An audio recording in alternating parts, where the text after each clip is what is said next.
Hey everyone, welcome back to the YOUnify podcast. If you're new here, my name is Brandyn Keating. I'm the co-founder and CEO of YOUnify, a nonprofit organization helping you flourish and thrive. And I'm the host of our podcast.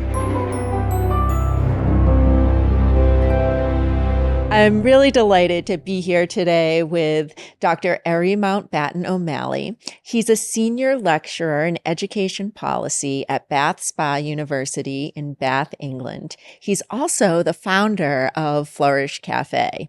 He's a problem solver, activist, and campaigner for ethical public policies that promote social equity and human flourishing through practical applications of philosophy, conceptual insight, and dialogue. Welcome, Eri. I'm so excited to have you here.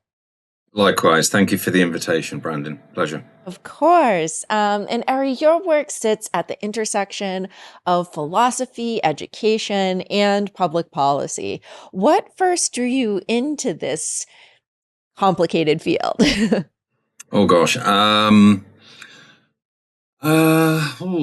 What got me into it? I suppose experience, life experience. I mean, I've always liked liberal arts from a very young age. Firstly, so I loved philosophy, religion, and later politics as well. But yeah, I've loved, I suppose, cultural topics. But as I progressed through education, the education system in the UK, I think I developed quite a strong sense of justice and injustice. And I think that probably drove some of my later interests at university level and career. Yeah. Yeah. That's probably the root of it. Amazing. And we, of course, talk a lot about leadership for flourishing and human flourishing on the podcast. Can you share with folks a little bit about what flourishing means to you? Yeah, well, this is a very complex topic, as I highlight in my recent book published in 2024. So it's a tricky subject. I think typically in the literature there is a focus on psychological well-being, subjective well-being in particular, and certainly on aspects of flourishing that are easy to measure, or apparently easy to measure. So I think that's probably what you would see in large swathes of the literature on the topic. Aside from that, you would see philosophical treatises and philosophical analyses, largely from the neo-Aristotelian schools of thought. I think it's probably either largely situated in virtue ethics or in positive psychology.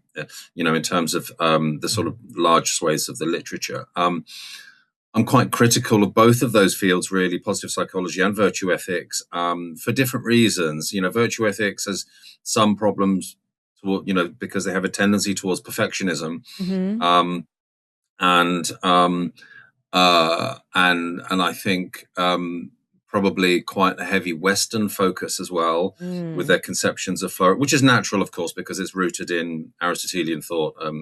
It is Western in its roots, but that has its limitations, certainly how we conceptualize flourishing nowadays in a globalized world. So I think that's some of the critiques that I'd sort of levy in that direction. In the other direction, I'd say with positive psychology, very reductive in their methodologies. And they've often, a lot of the major thinkers in positive psychology, like Seligman and others, are rooted in influences from virtue ethics, but they try to turn it into a science, really, a social science, so it can become more empirically validated, I suppose, is what they're looking for.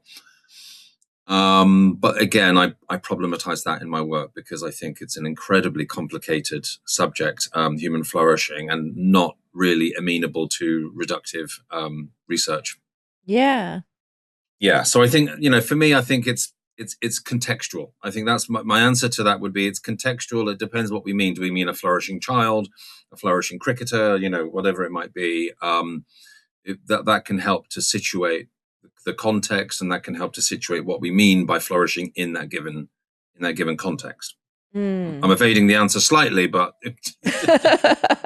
you get an idea for some of the problems, and then and then you can kind of infer what flourishing means once we situate a bit more of a context.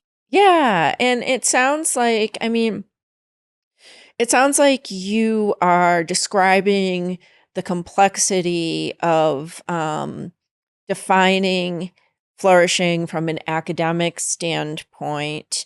And I know you do a lot of work in that is just like very practical in the world with people. Like, in addition to being a brilliant PhD and professor and researcher, you also host Flourish Cafe, which we'll talk about more a little bit later in the podcast. But, for somebody who doesn't have an academic background and maybe or doesn't have a background in these particular areas of academia, and they've happened upon the podcast and they're listening and they're thinking about, like, what is flourishing? To me, what part of what I hear you saying is that it's context dependent, and maybe, do we as everyday people sort of understand what flourishing is for ourselves? We do.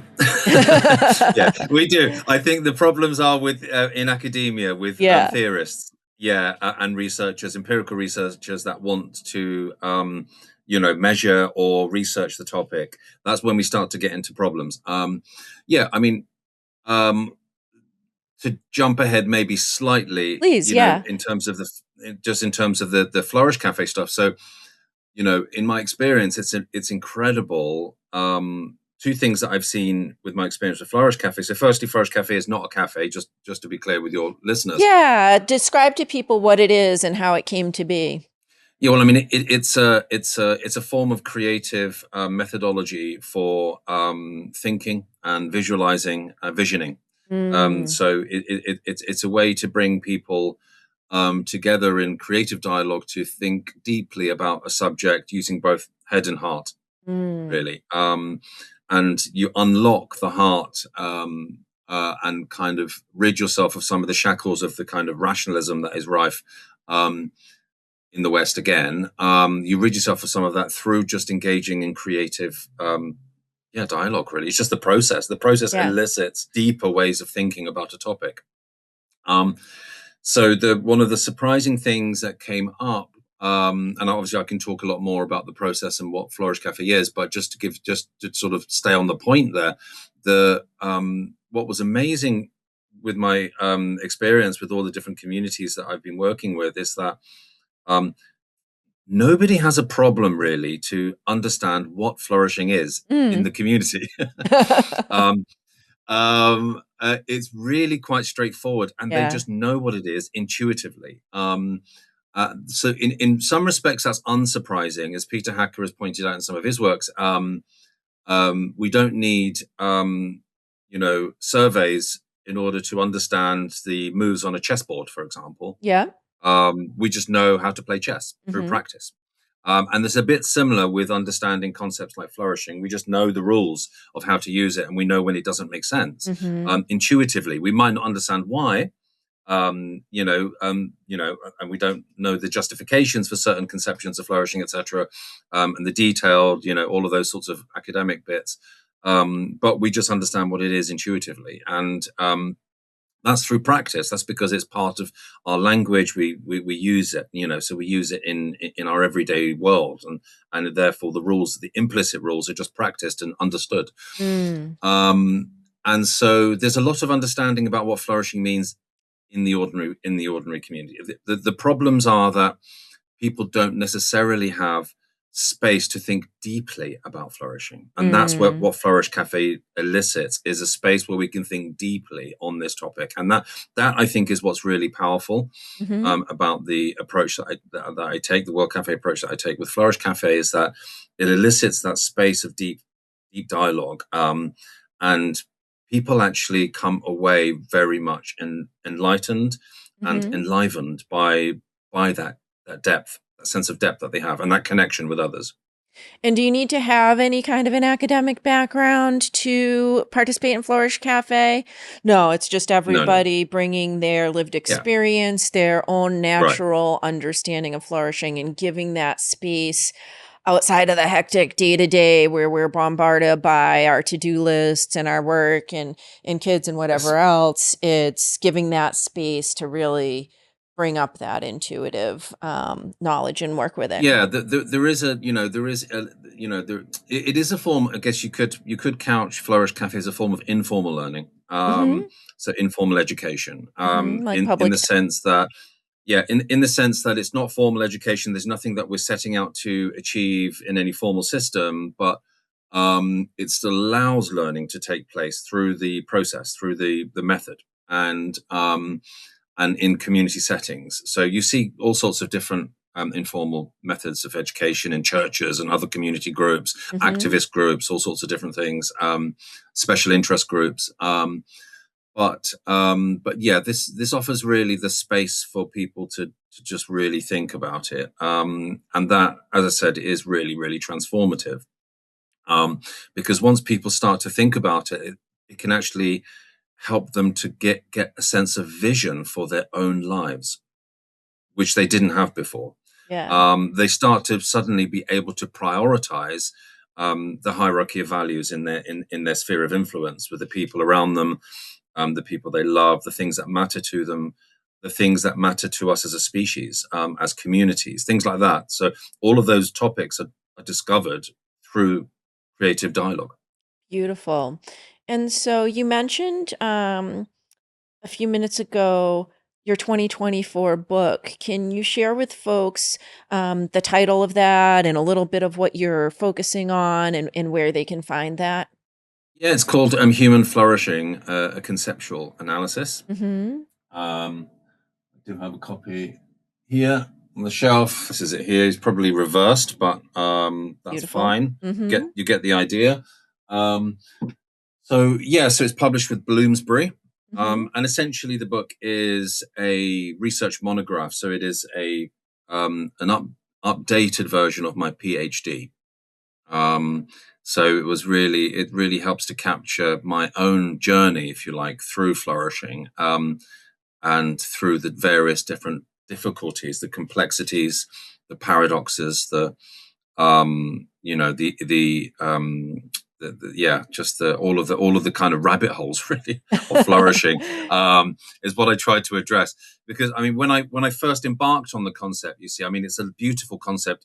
We all know that just listening Yeah. to it, it's so invigorating. At its heart, it means like good growth, something like that. Just Mm-hmm. intuitively, good growth. But but I think once I actually embarked on it, it's really profound and personally transformative, Mm. as well. And there are all sorts of levels to it, and even going into the sacred and the spiritual, as well. So it's an amazing concept, really. And I think, as we've been working quite hard in various different levels to bring it into the policy world and other areas. And Yes. because I do believe, and many do as well, many of us in the Agenda 2050 group believe that it is powerfully transformative for politics as well, and should be Mm-hmm. at the center of what politics is all about. Absolutely. Yeah. And so for folks who would love to check out Eri's book, we will put that in the description below. And you can find it across all of our socials as well, in the comments on the posts related to the podcast. And Eri, you mentioned centering flourishing in public policy, which is something we're both really passionate about. So I want to come back to that, come back to Flourish Cafe and more of your work. But before we do that, I want to give people a chance just to get to know you a little bit better. Um, and I'm curious, what was young Eri like? How did you become you? Oh, well, I have a complex heritage, being East African, Ethiopian, and Irish and British heritage, ethnically. Brought up in England entirely, though, Hmm. although I did spend some time in Ireland as well. Um, but family, across the world, really. We've got all of our Irish relatives that moved across during the potato famine years. As Yeah. many of them did. So I've got loads of American cousins, in particular, Oh, in wow. Connecticut and the East Coast, in particular. Um, so yeah, so lots of cousins all around the world, in France, in Spain, in America, in the States, Hmm. and Australia, and elsewhere. So very complex cosmopolitan family, British largely culturally, Hmm. um, military family as well. So that has helped to shape partly who I am, in one sense. But I was brought up as in a single parent family, and mum was very much Hmm. um, uh, a, an activist and a free thinker, of the a child of the '60s, really. Oh. um, and so that helped to you know provide some of my formative years as well. Perhaps that helped to spur on my interest in philosophy and psychology, those sorts of deeper Mm. topics, because I had loads of amazing conversations with mum as a child. Started very young, talking about very, very deep topics. She was a great conversationalist. But yeah, I mean, so there was all of that. Eldest of three boys, Hmm. so I had a lot of responsibility, to look after them and to help mum, being a single parent, and then brought up in London, a very multicultural environment. Uh, Throughout different periods of my life, had different levels of affluence, sometimes a lot of abject poverty, Yeah. as a child, where we were homeless a couple of times as well, things like that. When my memories of London were largely like, um, treating it like a concrete jungle. So all that Yeah. parkour stuff that's very popular nowadays is the sort of stuff that I just did as a kid. We used to just do it, Yeah. just yeah, just jumping across between buildings, and testing our limits, Yeah. physically, and how, in risk. There was a Yeah. sort of like, high octane risk element to it all as well.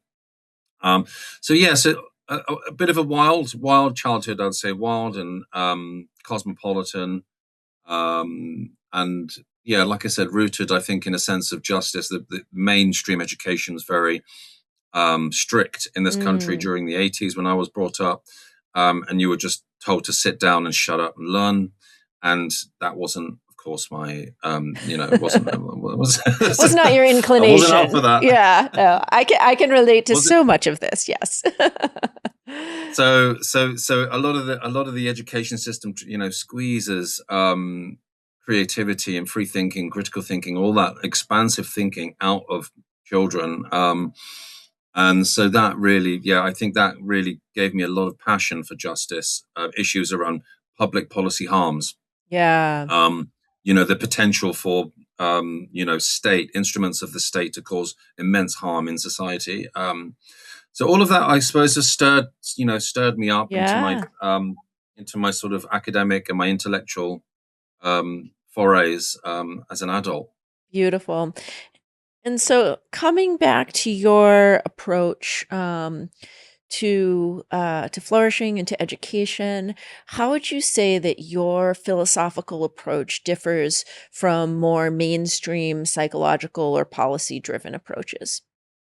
Yeah, I mean, it's my approach to flourishing is very, I would say, I mean, it's just not been done. So the closest, yeah, so the One of a closest to kind, that yeah. we have one of a kind. Because Wittgenstein is, I rely heavily on Wittgenstein as a Mhm. philosopher, and then Peter Hacker, who's the preeminent thinker in Wittgensteinian scholarship. So Mhm. I rely heavily on those on Wittgenstein and Hacker for my analyses of human flourishing, the concept of flourishing, and I basically adopt a philosophy of language approach. Mm. It's a conceptual approach, so it's really so the my what I'm trying to do is elicit clearer thinking on the topic so that can drive change through clarity of thought. And that's an ethic that's really at the center of Wittgensteinian philosophy, is clarity. It's an ethic, it's just clarity of thinking. And I think that in the policy world, and in the psychological research and everything, there's a lot of ambiguity. There's a lot of conceptual confusion.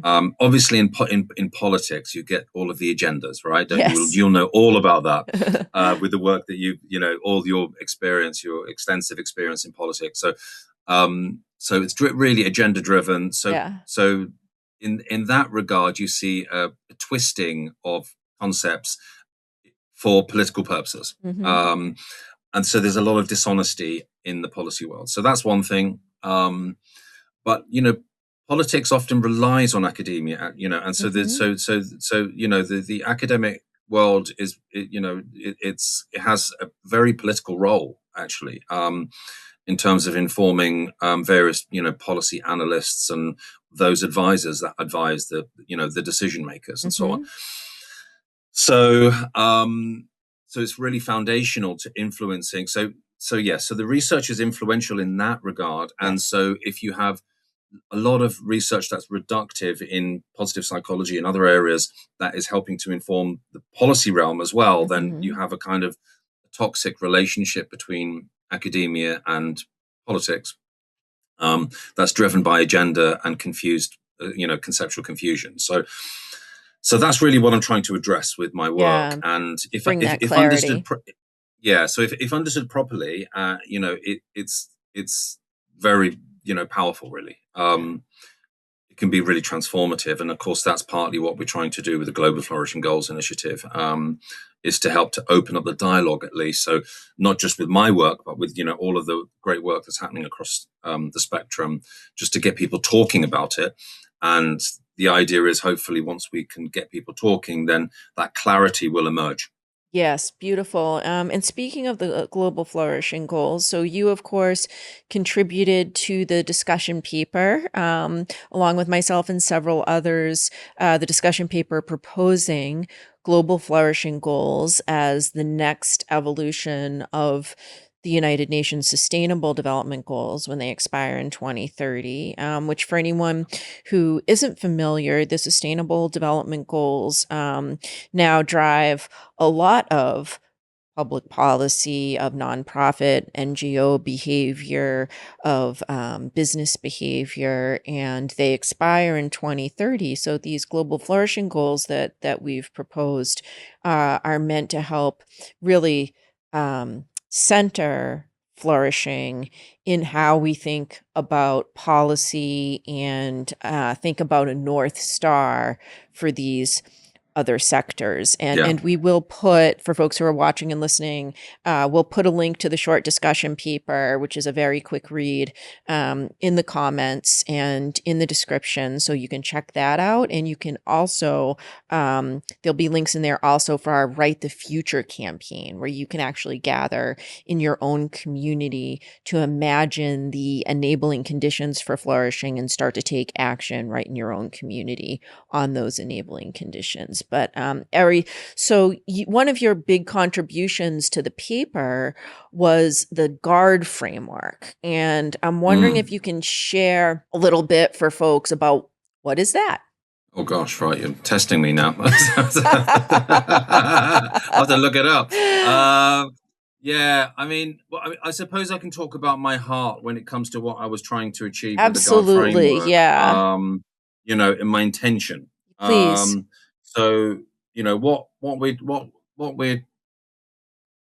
spoken, I think, and introduced the topic of the Global Flourishing Goals really, really well. It's really about putting flourishing at the center of policy concerns. But then we had to think about, what are the kinds of values that are going to help to underpin the entire process? What are the kind of values that are going to help ordinary citizens and policymakers to kind of rely on as a way of moving through the goals? Because the goals are, they talk about meaning and different, and ecology and different sensitivities around these sorts of topics, and well-being, health, etc., all these other areas.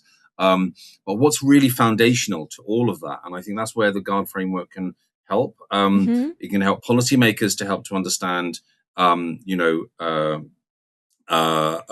underlying values to the whole project, if you like, but also it can help ordinary citizens to think about, what it is important in terms of how they're going to hold accountable those very same policymakers when it comes to engaging with flourishing frameworks or anything in that field. How can we assess really, what's going on out there, and when policymakers make various different sorts of proposals.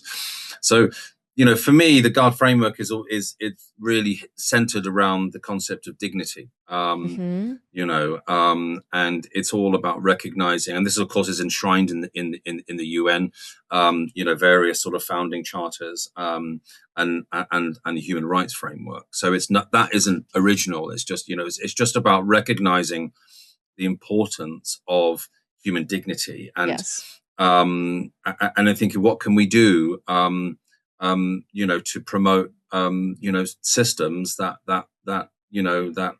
allow for human dignity, and all the other aspects of the framework as well. So you've got dignity, you've got agency, goodness, etc. So these are all aspects of, for me, these are aspects of, you mentioned the enabling conditions. Yes. These are values, but they're also aspects of what help to enable flourishing to occur. Beautiful. And so if I were to walk into a Flourish Cafe, coming back to that project that you've started, can you give me like a sort of a brief version of what would I enter into? If I decided, okay, I'm going to go and I'm going to host one of these in my own community, or I'm going to find one that Eri is holding, and I walk in and I don't know what to expect. What will I see? What will I hear? What will happen next? So, Flourish Cafe is founded on the principles of World Cafe. So if you're familiar with World Cafe as a method, then pretty much that's what we do with Flourish Cafe, but we focus on flourishing. For those that don't understand World Cafe, I mean, what the method involves really is group dialogue. So we have, let's say, an example, you might have 25 people in the room. That will typically include 5 tables of 5, for example. Paper tablecloths on all of the tables and lots of pens. Excuse me. And sometimes you will have other objects on the tables that might help to encourage imaginative thinking that are related to the topic, or or the discussions of the day, or the area. Sometimes they're related to situating ourselves within the area, the community. But yeah, so essentially it is 3 rounds of creative dialogue. So each table has 5 people on paper tablecloths, pens and paper. You might have the first topic might be, what does flourishing mean to you, or something like that. Something very open, and just to begin the dialogue. And then people start to sort of sketch, mind map, and use visual metaphor. So they're literally drawing out what flourishing might mean to them. Super interactive, yes. Amazing. Yeah, exactly. So it's a mix of, I would say, mind mapping, which, I mean, I love mind mapping. I do it for everything. I use digital mind mapping a lot of the time. But I find having that visual method for thinking helps with logic. It helps us to organize our thoughts and the relationship between different concepts.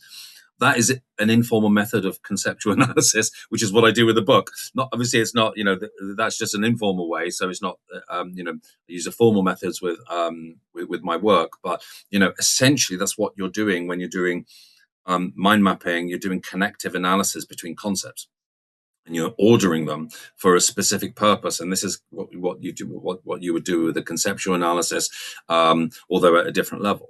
So it's a form of ordering and a form of making sense of the world, sense making. So that's part of the process. But then also, because you're using visual metaphor as well, then you're engaging with parts of your psyche and your mind that are raw and emotional. Oh, okay. So you're tapping into deeper parts of yourselves that, so it's almost, you're sidestepping some of the rationalist filters almost that we layer onto our emotions daily, because we Yes. have to function in the world. Right. So we have all these different filters that sort of, but they're very inhibiting, these filters. These performative filters. This is who I am. This is how I have to be, and all these sorts Yeah. of different things. Or this is how people see me, whatever it might be. So, or this is what I believe. Whereas I think if you engage with the heart, so, with just raw drawing, Yeah. drawing, landscapes, or figures, or symbolic images, colors, using color. And sometimes it's a very simple shape, but the color is important. Has a significance to the artist and to others. It elicits a certain feelings. So it's a way of unlocking the whole human, Yeah. really. So it's have so that it's the deeper intellect, and then connection. it's the heart, and then you're also in this at the same time. You're connecting with others, through the whole process. So you're connecting, you're trusting the person that's in front of you. And often you have a range of different people in the room, so they won't all be ordinary members of the public. Sometimes you'll have decision makers in the room, strategic thinkers, big heads of corporations, or whatever. And so it's a leveler as well. So it's a way to to make things more horizontal and equitable and democratic. Beautiful. We have direct contact with the other. Yeah. Amazing. Well, Eri, this time has absolutely flown by. We're going to have you back soon. Folks, to get in touch with Eri, we'll put all the links below to get his book, to connect with Flourish Cafe, maybe even bring it to your community. We'll have all that in the description and in the links across socials. And Eri, thanks so much for joining us and for all the amazing work you're bringing into the world. Pleasure. Thank you. Folks, we'll see you next time. And Eri, I imagine I'll see you in Oxford, because I saw Flourish Cafe.